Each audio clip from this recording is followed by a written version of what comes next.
Hello everyone. आज की इस वीडियो में हम लोग स्टार्ट करने वाले हैं क्वाड्रिलेटरल्स को। तो सबसे पहले इसमें हम लोग समझेंगे कि क्वाड्रिलेटरल एक्चुअली में होता क्या है, और इसके बाद इसके कुछ पार्ट्स को देखेंगे, और देन हम लोग टाइप्स ऑफ क्वाड्रिलेटरल का एनालिसिस भी इस वीडियो में करने वाले हैं। तो आइए सबसे पहले हम एक्सप्लेन करते हैं क्वाड्रिलेटरल को, यानी सबसे पहले देखते हैं कि क्वाड्रिलेटरल होता क्या। क्वाड्रिलेटरल, तो पहले इसको हम डिफाइन करते हैं। तो लिख सकते हैं कि ए polygon which is bounded by a polygon which is bounded by four line segments. A polygon which is bounded by four line segments is known as a quadrilateral। यानी बोल रहा है कैसा पॉलीगोन जो कि आपका चार लाइन सेगमेंट से बाउंडेड होता है, उस पॉलीगोन को हम लोग क्या बोलते हैं, क्वाड्रिलेटरल बोलते हैं। या फिर इसको ऐसे भी हम डिफाइन कर सकते हैं कि it is a simple close figure which is bounded by four line segment. जैसे पॉलीगोन को भी हम लोग डिफाइन करते हैं तो वहाँ सिंपल क्लोज फिगर ही बोलते हैं। तो सिंपल क्लोज फिगर का मतलब जहाँ एक साइड दूसरे साइड को क्या करे, इंटरसेक्ट ना करे, उसको हम लोग सिंपल क्लोज फिगर बोलते हैं। अब पॉलीगोन के सेंस में सबसे पहला जो बाउंडेड फिगर होता है यानी लाइन सेगमेंट से, ये आपका ट्रायंगल होता है जिसमें नंबर ऑफ साइड 3 होता है। इसके बाद क्वाड्रिलेटरल जिसमें नंबर ऑफ साइड 4 होता है, फिर pentagon number of side 5, hexagon number of side 6 हो जाएगा, हेप्टागोन 7 एंड सो ऑन आगे बढ़ते रहता है। तो फिलहाल हम लोग बात कर रहे हैं क्वाड्रिलेटरल का। तो आइए सबसे पहले एक क्वाड्रिलेटरल बनाते हैं हम। बस क्वाड्रिलेटरल बनाने के लिए हमको ध्यान रखना है कि 4 साइड है, बाकी किसी दूसरे इन्फॉर्मेशन का फिलहाल हमको जरूरत नहीं है। तो यहाँ पे एक क्वाड्रिलेटरल हम बनाते हैं ABCD। देखिएगा नेमिंग जब भी कीजिएगा ना तो एक तरफ से करना, जैसे ABCD ऐसे आना, इन्हें कि A B यहाँ लिख दिया और C यहाँ लिख दिया, गलत हो जाएगा। यानी एक तरफ से चलना है, या तो आप ऐसे जाइए यानी एंटी क्लॉकवाइज डायरेक्शन, या फिर आप क्लॉकवाइज डायरेक्शन आइए, ठीक है, ऐसा ही नेमिंग किया जाता है। तो अब हम क्या करते हैं, A से C को ज्वाइन कर लेते हैं, एक डायगोनल बन जाएगा, फिर B से D को ज्वाइन कर लेते हैं तो दूसरा डायगोनल बन जाएगा। एक चीज़ और ध्यान दीजिएगा कि अगर हम साइड बोलते हैं तो इसका मतलब एक साइड का बात हो रहा, लेकिन इसका जब प्लूरल का बात करते हैं यानी एक से अधिक साइड, तब इसको हमको बोलना होगा साइड्स।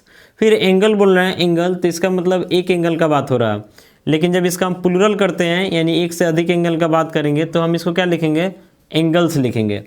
वैसे ही अगर हम वर्टेक्स लिख रहे हैं वर्टेक्स, तो इसका मतलब एक का बात हो रहा है, लेकिन अगर इसका हम प्लूरल करते हैं ना प्लूरल, तो इसको हम लोग क्या लिखते हैं, वर्टिसेज लिखते हैं। क्या लिखते हैं, वर्टिसेज। अगर हम इस टाइप का सिंबल बना रहे हैं तो आपको पढ़ना है कि एंगल है, क्या है आपका एंगल। लेकिन इस टाइप का सिंबल बना करके अंदर एक छोटा सा एस डाल देते हैं, तब इसको हम लोग क्या पढ़ेंगे, तब इसको पढ़ेंगे एंगल्स, ठीक है। तो ये बेसिक चीज़ है। आइए अब इस क्वाड्रिलेटरल के कुछ पार्ट को हम लोग लिखते हैं। तो इसमें सबसे पहला हमारा आ जाता है वर्टेक्स। सबसे पहला क्या आता है, वर्टेक्स, यानी कि एक तरीका से सिर समझिए। तो वर्टेक्स में एक वर्टेक्स हमारा ए हो जाएगा, एक वर्टेक्स बी हो जाएगा, एक वर्टेक्स सी हो जाएगा, और एक वर्टेक्स क्या हो जाएगा, डी हो जाएगा। तो वर्टेक्स में हम लोग एंगल का सिंबल नहीं डालते हैं, सीधे लिखेंगे A B C and D, ठीक है। तो टोटल नंबर ऑफ वर्टेक्स आपसे पूछा जाएगा कितना, तो 4 हो जाएगा। फिर इसके बाद अगर हम बात करते हैं इसमें एंगल्स का, एंगल्स, तो यहाँ वर्टेक्स या इसको वर्टिसेज लिखेंगे तो ज़्यादा सही रहेगा, वर्टिसेज, चूँकि एक से ज़्यादा है, ठीक है। फिर एंगल्स का बात करते हैं तो एक एंगल ए हो जाता है, एक एंगल बी हो जाता है, एक एंगल सी हो जाता है, एंगल का सिंबल सब में लगा रहे हैं, और एक एंगल आपका क्या हो जाएगा, डी, यानी नंबर ऑफ एंगल्स आपका कितना हो जाएगा, 4 हो जाएगा। इसके बाद बात हम करते हैं साइड्स का। साइड्स का, तो साइड में आपका एक साइड ए बी हो जाएगा, फिर एक साइड बी सी हो जाएगा, एक सी डी हो जाएगा, और एक क्या हो जाएगा, डी हो जाएगा। यानी नंबर ऑफ साइड की बात करते हैं तो ये भी कितना हो जाएगा, 4 हो जाएगा। फिर इसके बाद अगर हम बात करते हैं डायगोनल्स का, इसमें डायगोनल्स, तो 2 डायगोनल होगा इसमें, एक डायगोनल आपका ए सी हो जाएगा, दूसरा डायगोनल क्या हो जाएगा, बी डी, यानी नंबर ऑफ डायगोनल्स कितना हो जाएगा, 2 हो जाएगा। इसके बाद बात हम करते हैं एडजेसेंट साइड्स का। किसका, ये थोड़ा सा ध्यान से समझिएगा, एडजेसेंट साइड्स। एडजेसेंट साइड का मतलब हुआ कि अगल बगल का साइड। तो देखिएगा ध्यान से हम लिख रहे हैं, जैसे ए बी के एडजेसेंट में कौन होगा, बी सी, हम एक तरफ से चल रहे हैं ताकि कोई छूटे नहीं। तो ए बी के एडजेसेंट में एक बी सी बनेगा, यानी ए बी और बी सी दोनों मिलकर के एडजेसेंट साइड का एक पेयर बनेगा। फिर बी सी का सी डी के साथ बनेगा, तो BC और CD मिलकर के दूसरा पेयर बनेगा। फिर CD का DA के साथ बनेगा, तो CD और DA मिलकर के तीसरा पेयर बनेगा। और इसके बाद DA का फिर AB के साथ बन जाएगा, तो ये हमारा चौथा पेयर हो जाएगा। ठीक है, यानी इस तरीके से एडजेसेंट साइड का टोटल नंबर ऑफ पेयर्स आपका कितना हो जाता है? 4 हो जाता है। इसके बाद बात हम करते हैं अपोजिट साइड्स। किसका बात करते हैं? अपोजिट साइड्स का। अपोजिट साइड का मतलब जो आमने सामने है, तो AB के अपोजिट में कौन हो जाएगा? DC हो जाएगा, यानी AB और DC दोनों एक दूसरे के अपोजिट होगा। फिर BC के अपोजिट में कौन हो जाएगा? तो AD। तो BC और AD भी एक दूसरे के अपोजिट होगा, तो अपोजिट साइड का पेयर कितना हो जाएगा? 2 हो जाएगा। इसके बाद हम बात करते हैं एडजेसेंट एंगल्स, या उसको कंसेक्यूटिव एंगल्स भी बोल सकते हैं। कंसेक्यूटिव यानी लगातार, या आप चाहें तो इसको एडजेसेंट एंगल्स भी बोल सकते हैं, बात एक ही है। तो कंसेक्यूटिव एंगल्स में मतलब एक साथ दो एंगल को लेना होगा, तो A का B के साथ एक पेयर बनेगा, एंगल A का किसके साथ? एंगल B के साथ। फिर एंगल B का C के साथ, यानी एंगल B और एंगल C का दूसरा पेयर बनेगा। फिर C का D के साथ तीसरा पेयर बनेगा, और अंत में जो है D का A के साथ चौथा पेयर बनेगा। तो इस तरीके से एडजेसेंट एंगल्स यानी कि कंसेक्यूटिव एंगल्स का बात करते हैं तो 4 पेयर हुआ। इसके बाद एक बात करते हैं हम अपोजिट एंगल्स का। किसका बात करते हैं? अपोजिट एंगल्स का। तो अपोजिट एंगल में A के देख रहे हैं ना, A के जस्ट अपोजिट में कौन है? C है, तो A और C के साथ एक पेयर बनेगा, और दूसरा पेयर जो है B और D के साथ बनेगा। तो इस तरीक़ा से अपोजिट एंगल्स का टोटल कितना पेयर बना? तो 2 बना। तो यहाँ पे जो हम क्वाड्रिलेटरल लिखे, किसी भी पार्टिकुलर क्वाड्रिलेटरल का नेम वगैरह नहीं लिए, यानी जो क्राइटेरिया है सारे क्वाड्रिलेटरल के लिए वैलिड होता है। तो आप पहचान सकते हैं कि वर्टिसेज क्या होता है, एंगल्स क्या होता है, साइड्स क्या होता है, डायगोनल्स क्या होता है, फिर adjacent side, opposite side, consecutive angles, opposite angles. ठीक है, इतने पार्ट्स को हम लोग समझ लिए। अब इसके बाद हम लोग आते हैं टाइप्स ऑफ क्वाड्रिलेटरल का बात करते हैं। थोड़ा कंसंट्रेट होकर आप देखते रहिएगा ताकि आपको समझने में दिक्कत ना हो। तो सबसे पहले हम क्वाड्रिलेटरल्स का जो भी टाइप होता है उसको लिखते हैं, और उसके बाद एक एक करके इसको हम एक्सप्लेन करेंगे इसी वीडियो में। तो क्वाड्रिलेटरल से देखिए, डिफिनीशन में जो है जितना बात बोला जाता है उतना ही पे आपको फोकस रखना है, और ध्यान रखना है कि किसी भी डिफिनीशन में जो है मिनिमम इन्फॉर्मेशन को दिया जाता है जो कि जरूरी है, मतलब ज़्यादा इन्फॉर्मेशन डिफिनीशन में नहीं दिया जाता है, ध्यान रखना।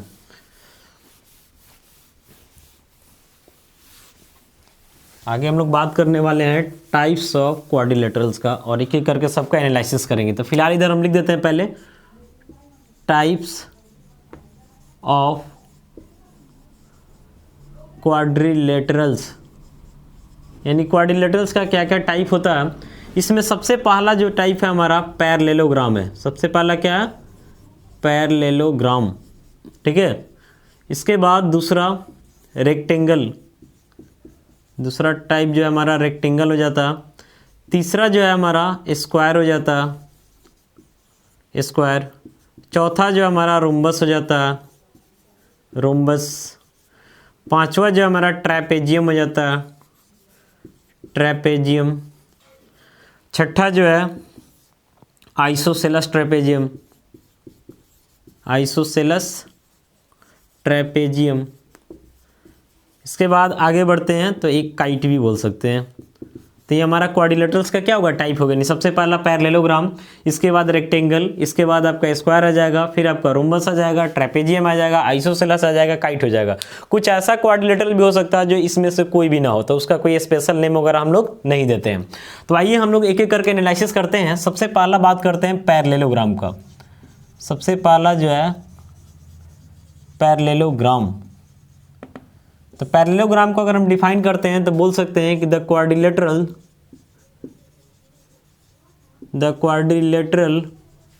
in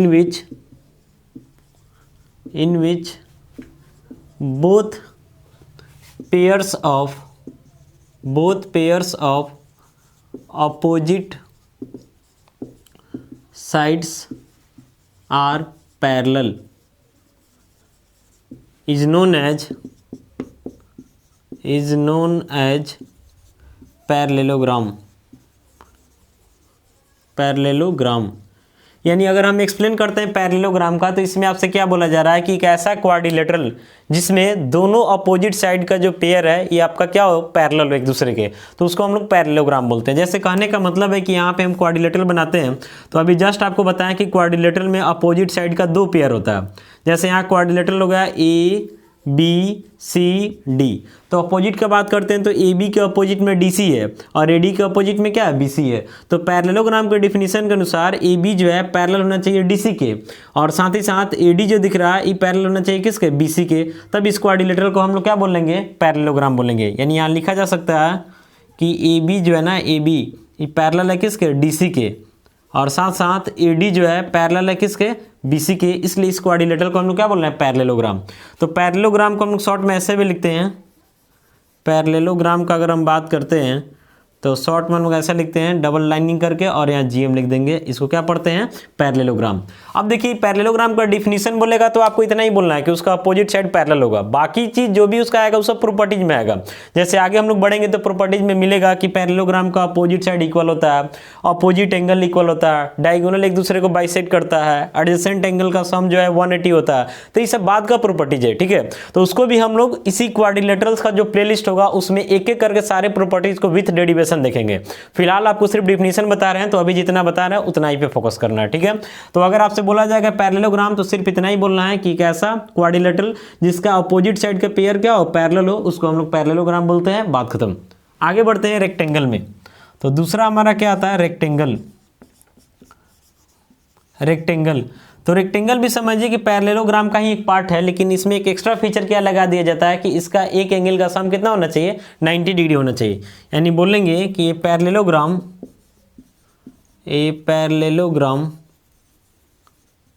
whose one angle is 90 degree is known as rectangle. यानी बोल रहा है कि एक ऐसा पैरेललोग्राम जिसमें एक एंगल का मेजर कितना हो जाए, 90 डिग्री हो जाए, उस पैरेललोग्राम को हम लोग क्या बोल सकते हैं, रेक्टेंगल बोल सकते हैं। थोड़ा ध्यान से समझिएगा इसको। जैसे ए बी सी डी लिख रहे हैं, ठीक है। पैरेललोग्राम है तो अपोजिट साइड जाहिर सी बात है कि पैरेलल होगा, इसमें नो डाउट। पैरेललोग्राम में एंगल के बारे में कुछ नहीं बोला गया था कि एंगल क्या होगा नहीं होगा, लेकिन इसमें बोला जा रहा है कि एक एंगल कितना होगा, 90 होगा। तो आगे हम लोग बढ़ेंगे, जब एक एंगल 90 होगा ना तो बाकी भी 90 हो जाता है। क्योंकि पैरेललोग्राम का अपोजिट एंगल इक्वल होता है तो 90 है तो ऑलरेडी 90 हो जाएगा। एडजेसेंट का सम 180 होता है तो ये दोनों मिलकर 180, तो जब 90 ये सॉल्व करेंगे तो ये भी 90 और फिर ये भी 90 हो जाएगा, यानी चारों 90 हो जाएगा। लेकिन डिफिनीशन में हम उतना नहीं बोलेंगे, क्योंकि आपको स्टार्टिंग में बताएं कि डिफिनीशन में मिनिमम इन्फॉर्मेशन को दिया जाता है, ज़्यादा इन्फॉर्मेशन डिफिनीशन में नहीं दिया जाता है।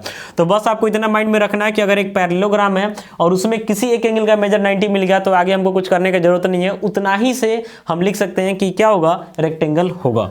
यानी यहाँ पे हमको क्या क्या मिल रहा कि opposite side parallel, A B जो है पैरेलल है डी सी के, और साथ साथ ए डी जो है पैरेलल है बी सी के, और एक एंगल जो है आपका ए कितने का है, 90 डिग्री का। आगे बढ़ेंगे तो रेक्टेंगल का और भी प्रॉपर्टीज मिलेगा कि इसका अपोजिट साइड इक्वल होता है, दोनों डायगोनल इक्वल होता है, सारा एंगल 90 डिग्री का होता है। तो बाद का इन्फॉर्मेशन है, फिलहाल हम सिर्फ डिफिनीशन पे काम कर रहे हैं, आगे उस सबको डेरिवेशन के साथ भी देखेंगे। अब आपसे बोला जाएगा कि अगर कोई पैरेललोग्राम है रेक्टेंगल हो सकता है कि नहीं, ऑलवेज तो नहीं होगा। लेकिन अगर हम बोलते हैं कि एक रेक्टेंगल पैरेललोग्राम हो सकता है कि नहीं, तो ऑलवेज होगा, क्योंकि रेक्टेंगल जो है पैरेललोग्राम का ही पार्ट है। यानी नोट के तौर पे बोला जा सकता है, आप इसको लिख भी लीजिएगा कॉपी में कि a rectangle is also a parallelogram but converse need not be true. यानी एक रेक्टेंगल जो है ऑलवेज एक पैरेललोग्राम को रिप्रेजेंट करता है, लेकिन सारा पैरेललोग्राम रेक्टेंगल होगा जरूरी नहीं है। वही पैरेललोग्राम रेक्टेंगल होगा जिसमें एंगल कितने का होगा, 90 डिग्री का होगा। तो आगे बढ़ते हैं, पैरेललोग्राम और रेक्टेंगल हम लोग का क्लियर हुआ। इसके बाद बढ़ते हैं स्क्वायर की तरफ। स्क्वायर है आगे, फिर आपका रोम्बस, फिर आगे ऐसे बढ़ेंगे। तो बात करते हैं स्क्वायर का। तो स्क्वायर में क्या होता है कि ये भी समझिए कि पैरेललोग्राम का ही एक पार्ट है, लेकिन इसमें एक्स्ट्रा क्या है कि इसका चारों साइड इक्वल होना चाहिए, ठीक है। एक कंडीशन ही डाला, और दूसरा कंडीशन डाला कि एंगल कितने का होना चाहिए, 90 डिग्री का होना चाहिए। यानी लिख सकते हैं हम, अगर हम स्क्वायर को डिफाइन करना चाहें, स्क्वायर को अगर हम डिफाइन करना चाहते हैं तो लिखेंगे ए पैरेललोग्राम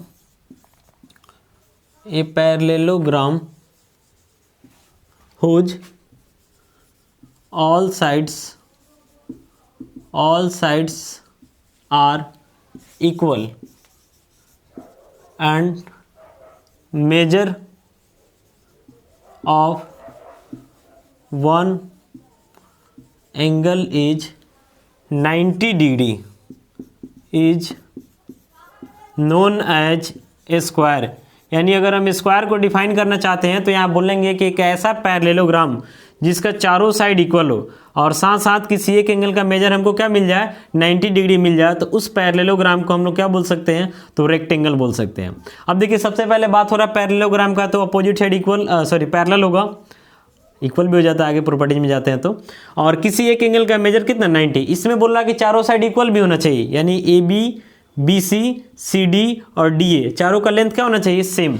यानी ए बी जो है इक्वल है, बी सी इक्वल है, सी डी इक्वल है, डी ए, चारों साइड का लेंथ सेम है, ठीक है। और साथ साथ किसी एक एंगल का मेजर कितना है 90 डिग्री है, तो इसलिए इसको हम लोग क्या बोल सकते हैं, स्क्वायर बोल सकते हैं।